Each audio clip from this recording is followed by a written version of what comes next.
गर्मियों में जब मैं दोपहर में काम करती रहती तो गिल्लू ना बाहर जाता ना अपने झूले में बैठता। उसने मेरे निकट रहने के लिए गर्मी से बचने का एक सर्वथा नया उपाय खोज निकाला था। सर्वथा माने बिल्कुल। गर्मियों में लेखिका अपने कमरे में ही बैठा करती थी तो गिल्लू भी बाहर नहीं जाता था और लेखिका के बिल्कुल पास चिपक कर बैठने का उसने एक अच्छा उपाय ढूंढ लिया था। लेखिका के कमरे में उनकी मेज पर सुराही रखी होती थी। सुराही छोटे से घड़े जैसी होती है जिसमें पानी भरकर ठंडा किया जाता है। यह उसी सुराही पर लेट जाता और इस प्रकार लेखिका के समीप भी रहता था और ठंडक में भी बना रहता था। गिलहरियों के जीवन की अवधि, अवधि का मतलब है जीवन काल, जो समय है, 2 वर्ष से अधिक नहीं होती। गिलहरियों के जीवन का समय जो होता है वो 2 साल से ज्यादा की इनकी उम्र नहीं होती। अतः गिल्लू की जीवन यात्रा का अंत आ ही गया। दिन भर उसने ना कुछ खाया ना बाहर गया। रात में अंत की यातना में भी वह अपने झूले से उतरकर मेरे बिस्तर पर आया और ठंडे पंजों से मेरी वही उंगली पकड़कर हाथ से चिपक गया। अब जब उसका जीवन का अंतिम समय आया तो उसे शायद अंदाजा हो गया था।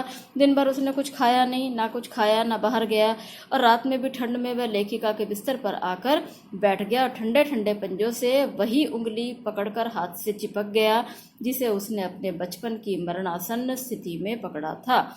ये मरणासन्न स्थिति कौन सी है? जब लेखिका ने उसे कौवों से बचाया था। तो जब उसने लेखिका की उंगली को पकड़ लिया था अपने नन्हे नन्हे पंजों से, आज भी उसने ऐसे ही लेखिका की उंगली को ऐसे पकड़ लिया था मानो वह फिर से अपने प्राण बचाने के लिए कह रहा है।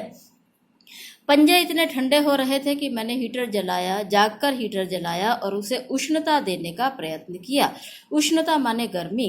लेखिका कहती है कि उसके पंजे इतने ठंडे हो गए थे तो तभी मुझे उठकर हीटर जलाना पड़ा जिससे उसके बदन को थोड़ी गर्मी मिले। परंतु प्रभात की प्रथम किरण के स्पर्श के साथ ही वह किसी और जीवन में जागने के लिए सो गया। लेकिन लेखिका को अंदाजा नहीं था कि उसकी मृत्यु नजदीक है और सुबह होते होते तो वह किसी और दुनिया में चला गया। कहने का मतलब है उसकी मृत्यु हो गई और वह दूसरी दुनिया में अर्थात स्वर्गलोक में चला गया। उसका झूला उतार कर रख दिया गया है और खिड़की की जाली बंद कर दी गई है। खिड़की की जो जाली का कोना खोला था वो भी बंद कर दिया क्योंकि गिल्लू ही नहीं रहा। परंतु गिलहरियों की नई पीढ़ी जाली के उस पार चिक चिक करती ही रहती है और सोनजूही पर बसंत आता ही रहता है। रूटीन तो चलता ही रहता है, प्रकृति का नियम चलता ही रहता है। नई गिलहरियां आती है, खिड़की पर आकर चिक चिक करती है मानो गिल्लू को ढूंढ रही हैं और सोनजूही की बेल पर भी बसंत आता जाता ही रहता है। सोनजूही की लता के नीचे गिल्लू को समाधि दी गई है। समाधि माने उसे वहीं दफना दिया गया है। इसलिए भी कि उसे वह लता सबसे अधिक प्रिय थी, इसलिए भी कि उस लघु गात का किसी वासंती दिन जूही के पिताब छोटे फूल में खिल जाने का विश्वास मुझे संतोष देता है। इसलिए भी इन्होंने इस सोनजूही के नीचे दफनाया क्योंकि एक तो लेखिका को ये लता सबसे अधिक प्यारी थी और दूसरी इन्होंने सोचा कि शायद किसी फूल में किसी दिन, छोटे से पीले फूल में, पीताब माने पीले, इस सोनजूही के पीले फूल में न जाने किसी दिन मुझे उसका चेहरा ही दिखाई दे जाए। तो इसलिए इन्होंने इसे सोनजूही की बेल के नीचे दफनाया था।